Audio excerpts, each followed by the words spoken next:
Everyone, आप सभी का स्वागत है आपके अपने चैनल जेआरएफ अड्डा में। मैं आयुषी, आपकी कॉमर्स फैकल्टी, आज आपके लिए लेके आई हूँ एक बहुत इंपॉर्टेंट वीडियो।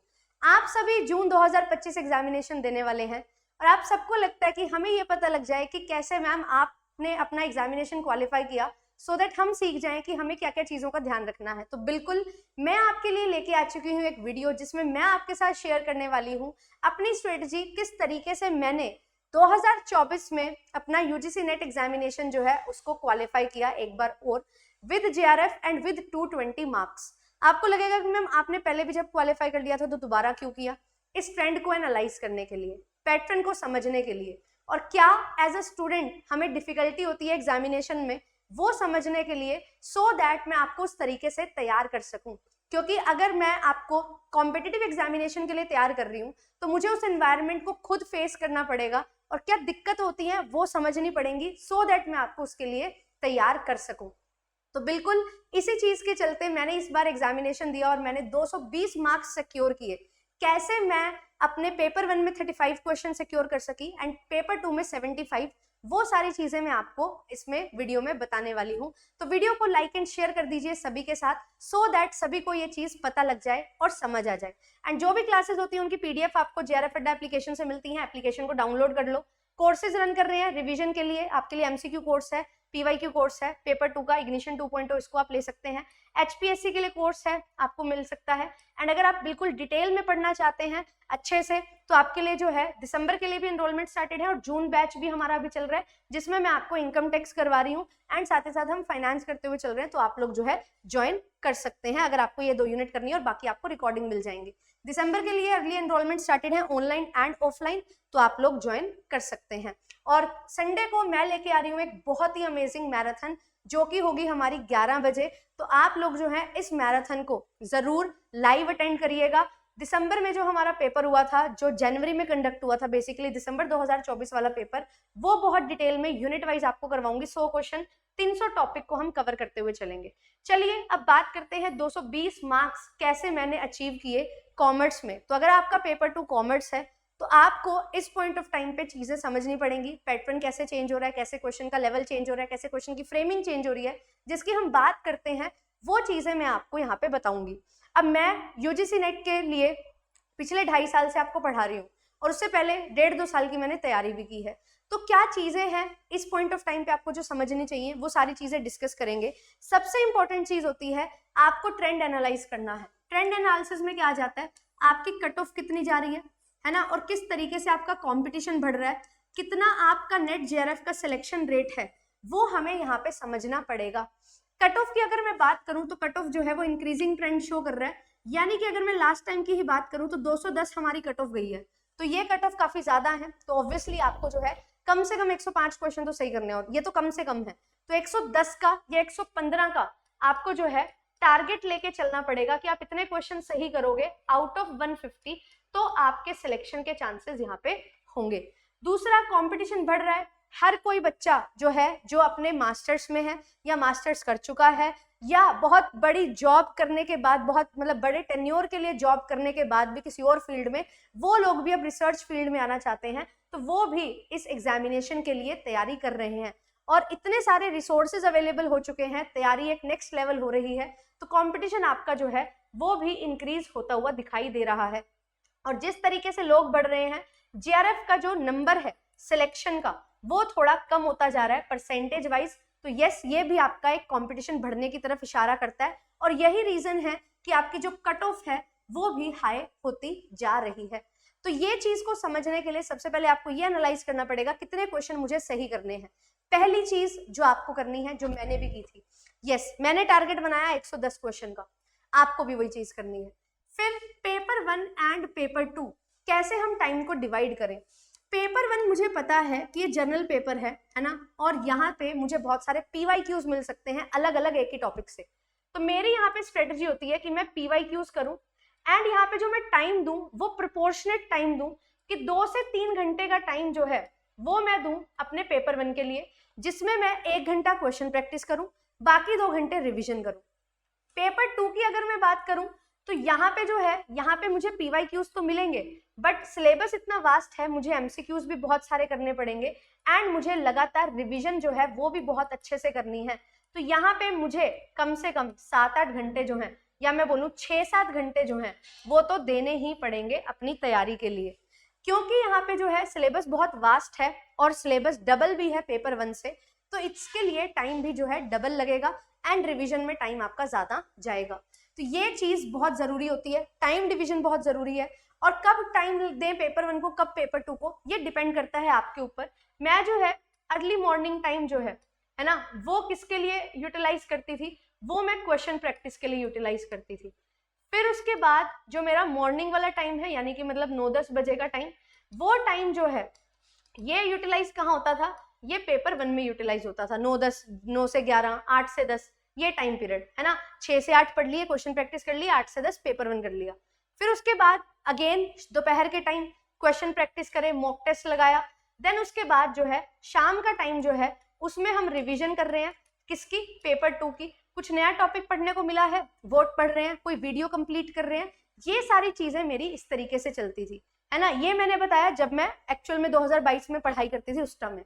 अब मैं आपको पढ़ा रही हूँ, है ना, आपके लिए इतनी सारी क्लासेस होती हैं, तो अब मेरी रिवीजन कैसे होती थी। अब सिलेबस तो एक बार पढ़ लिया वो काफी है। अब मेन क्या होता है, मेन होता है जब आपको मैं कंटेंट प्रोवाइड करती हूँ, तो 6 महीने में पूरा कंटेंट होता है। तो ये 6 महीने में पूरा कंटेंट मेरा यूनिट वाइज कवर होता है। जैसे आपको पढ़ा रही हूँ तो मेरी भी रिवीजन हो रही है। देन आपके क्वेश्चन प्रैक्टिस करवाती हूँ, तो वो मेरे क्वेश्चन प्रैक्टिस हो रहे हैं। देन मैं आपके लिए यूट्यूब पे, ये तो पेड की बात हो गई, यूट्यूब पे भी बहुत सारे क्वेश्चन प्रैक्टिस करवाती हूँ, वो क्वेश्चन की रिवीजन मेरी होती है।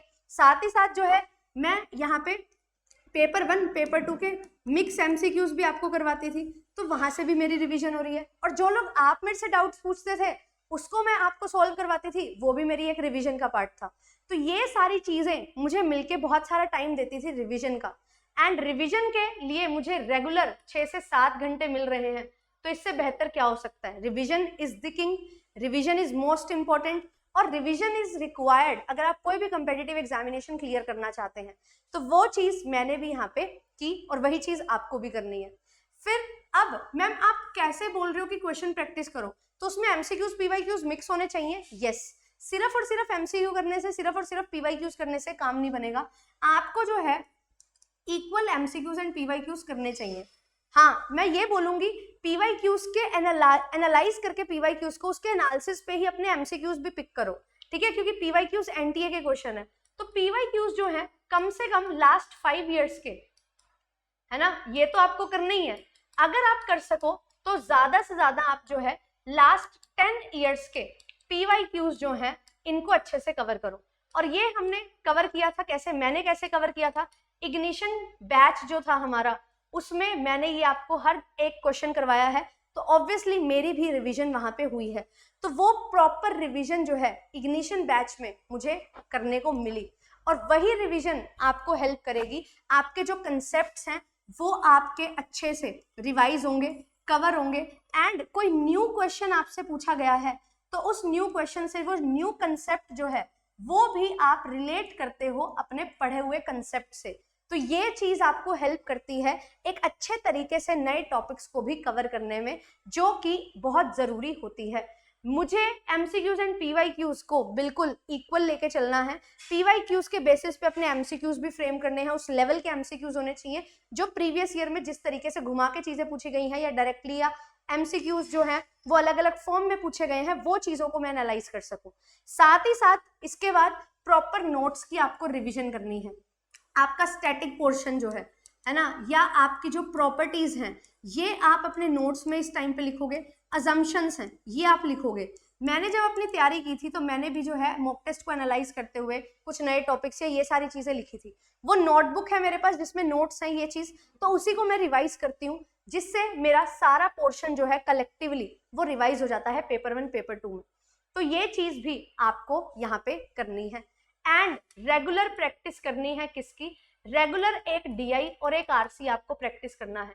DI में आपको पेपर 1 में करवाती हूँ, उससे प्रैक्टिस होती है। RC हम पेपर 2 में पेपर 1 में कवर करते हैं। और यस, रीडिंग कॉम्प्रिहेंशन जो है वो आपके रीडिंग को इम्प्रूव करता है, ये चीज आपको हेल्प होती है। एंड मॉक टेस्ट की जहां तक बात करें तो इस पॉइंट ऑफ टाइम पे लास्ट में हर ऑल्टरनेट डे आपको एक मॉक टेस्ट लगाना चाहिए। एक मॉक टेस्ट लगाओ, ज्यादा नहीं, और फिर उसको एनालाइज करो। एनालाइज करने के बाद जो आपने एक अलग नोटबुक लगाई है उसमें इंपॉर्टेंट की पॉइंट्स जो हैं उनको नोट डाउन करते जाओ जो आपके गलत हो रहे हैं। यही चीज जो है, यही मुझे हेल्प की कि कैसे मैं इस बार 220 नंबर सिक्योर कर पाई, क्योंकि आपके लिए जो क्लासेस लेती हूँ थ्योरी रिवाइज हो जाती है, क्वेश्चन प्रैक्टिस करवाती हूँ, क्वेश्चन प्रैक्टिस रिवाइज हो जाते हैं, कुछ एक्स्ट्रा थोड़ी पढ़ती हूँ, जो आपको पढ़ाती हूँ वही पढ़ती हूँ, और अगर मेरा हो सकता है क्लियर तो आपका भी हो सकता है, क्योंकि आपको वो सारा कुछ पढ़ाती हूँ जो मैंने पढ़ा है। तो यही चीज है कि आपकी कंसिस्टेंसी मैटर करती है, आप 10-11 घंटे पढ़ पा रहे हो कि नहीं वो मैटर करता है, और वही अल्टीमेटली आपको रिजल्ट देता है। तो मेरे लिए ये चीजें हैं जो हेल्प करी। एंड यस, यहाँ पे मैं आपको एक चीज और बताऊंगी जो पेपर 1 के लिए बहुत ज्यादा जरूरी है, वो ये है कि आपका जो कोर है ना वो स्ट्रॉन्ग होना चाहिए। और यहाँ पे जो कोर है वो आपको PYQ से बहुत अच्छे से देखने को मिलेगा। हाँ, बहुत सारी चीजें हैं, नए नए टॉपिक्स हर बार ऐड हो जाते हैं, वो नए नए टॉपिक्स हमेशा ऐड होंगे और 1-2 नए टॉपिक्स रहेंगे। मुझे 150 में से 150 क्वेश्चन या पेपर 1 में 50 में से 50 क्वेश्चन सही नहीं करने, मुझे 35 से 40 क्वेश्चन सही करने हैं। तो मुझे अपनी यूनिट्स को बाइफरकेट करना पड़ेगा, कुछ ऐसे यूनिट्स मुझे निकालनी पड़ेंगी जो मेरी बेस्ट यूनिट है, मतलब उसमें से मेरा कोई क्वेश्चन गलत हो ही नहीं सकता। ये 3 से 4 यूनिट आपकी होनी चाहिए। फिर कुछ बाकी यूनिट्स जो हैं वो आप करोगे कि जहाँ पे आप बेसिक प्लस जहाँ पे जो लर्न करने वाला पोर्शन है वो बहुत आपको याद रखना होगा, उस पर आप फोकस करोगे। तो ये जो 6 यूनिट्स होंगी ना, इनसे आप जो है कुछ कुछ क्वेश्चंस निकालोगे, किसी से 3 किसी से 4, तो आपका अल्टीमेटली ये जो 35 से 40 क्वेश्चन का टारगेट है वो अचीव हो जाएगा। पेपर 2 में सिलेबस बहुत वास्ट है, number of question as compare to paper 1 आपके पास कम होते हैं, तो आपको रिवीजन पे, थ्योरी पे बहुत ज्यादा फोकस करना पड़ता है। फिर आप PYQs MCQs लगाते हो, एनालाइज करते हो कि कैसे कंसेप्ट पूछा गया है, और वो बहुत रिलेटेबिलिटी के साथ आप रिलेट करते हो बहुत बढ़िया तरीके से, फिर उसका आंसर देते हो। बट पेपर 1 में जितने ज्यादा PYQ सॉल्व करोगे ना, आपको पता लगेगा एक टॉपिक कैसे पूछा जा रहा है, तो अल्टीमेटली आपके जो है मार्क्स इंप्रूव होंगे, और इसी तरीके से आप बढ़िया तरीके से अपने मार्क्स को सिक्योर कर पाओगे। तो ये मेरा तरीका है कि कैसे मैंने अपना एग्जामिनेशन क्वालिफाई किया। यस, रेगुलर कंसिस्टेंसी चाहिए, रेगुलर रिवीजन चाहिए, बिना रिवीजन के नहीं होगा, क्योंकि अगर मैं आपको पढ़ाती हूँ तो बिल्कुल मैं कुछ पढ़ के भी आती हूँ, ऐसे जब आप मेरे से पढ़ते हो तो पढ़ा, फिर आप खुद पढ़ो, सेल्फ स्टडी करो, तो हमारी 6-7 घंटे की क्लास हो जाती है, 3-4 घंटे की रिवीजन, कभी कभी 3-4 घंटे की क्लास होगी, 6-7 घंटे की रिवीजन, है ना। अब जैसे जैसे आपका टाइम खत्म होता जाएगा, आपका सिलेबस कवर होता जाएगा, तो क्लासेस कम होती जाएंगी, रिवीजन का टाइम बढ़ता जाएगा, वही आपको करना है। और आपके लिए रिवीजन हम करवा रहे हैं, है ना। मेरे टाइम पे मेरे पास ऐसा नहीं था कि मेरे को एक क्लास में 100 क्वेश्चन करवाए जाए, मैंने खुद प्रैक्टिस की है, 100 क्वेश्चन सुबह लगाती थी मैं, है ना, अपनी फ्रेंड के साथ।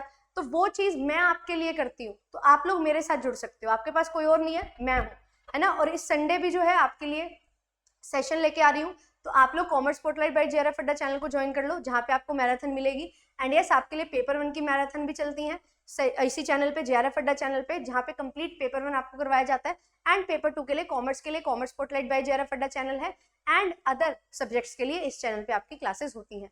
तो ये मेरा तरीका था, ये मेरी स्ट्रेटजी थी, और ये मेरा हमेशा से ये एक तरीका रहा है कि मुझे इस तरीके से कंसिस्टेंसी के साथ पढ़ते हुए चलना है, और मुझे रिजल्ट मिलेगा ही। तो वही चीज हुआ कि मुझे JRF क्रैक करना है, मुझे पहले समझना पड़ेगा इसको, एंड किस टाइप के क्वेश्चन आते हैं उनकी प्रैक्टिस करनी पड़ेगी, DIRC को निग्लेक्ट नहीं करना है, हर टाइप के क्वेश्चन को प्रैक्टिस करना है, PYQs एंड MCQs, रट्टा नहीं लगाना है, समझना है। वही चीज आपको हेल्प करेगी। आप 10 क्वेश्चन कर लो पर समझ के करो, 50 क्वेश्चन रट के करोगे उसका कोई फायदा नहीं है, 10 क्वेश्चन समझ के करोगे वो आपको हेल्प करेंगे एग्जामिनेशन में अच्छे से परफॉर्म करने में। और मॉक टेस्ट लगा के यहीं पे गलतियां कर लो जितनी करनी है, वहां जाके फिर गलतियां नहीं होंगी, वहां जाके आप सीख जाओगे कैसे टैकल करना है हर क्वेश्चन को। बहुत सारे क्वेश्चन आपको नहीं आ रहे होंगे, गट फीलिंग के साथ जाना पड़ेगा, कभी कभी ऑप्शन एलिमिनेट करके जो है अच्छे से आपको उस आंसर को अप्रोच करना होगा, और वो सारी चीजें आप मॉक टेस्ट जब प्रैक्टिस करते हो तभी सीख जाते हो। तो मॉक टेस्ट को बहुत अच्छे से कवर करना है, इसको बिल्कुल भी ऐसे मत लो कि अरे यार कर ही लेंगे, क्वेश्चन ही तो प्रैक्टिस करने, ऐसा नहीं है। मॉक टेस्ट आपको वो 3 घंटे के लिए प्रिपेयर करता है, जहाँ पे आप 150 क्वेश्चन परफॉर्म करते हो, 150 क्वेश्चन को अपना कंसेप्ट अप्लाई करते हो, 150 क्वेश्चन ट्राई करते हो, तो वो चीज आपको ध्यान में रखनी है, ठीक है। तो इसी तरीके से आपके लिए सेशंस हैं जो आते रहेंगे। थैंक यू सो मच, मिलूंगी आपसे नेक्स्ट वीडियो में। लाइक एंड शेयर जरूर करिएगा वीडियो को, एंड चैनल को सब्सक्राइब कर लीजिए। Bye bye.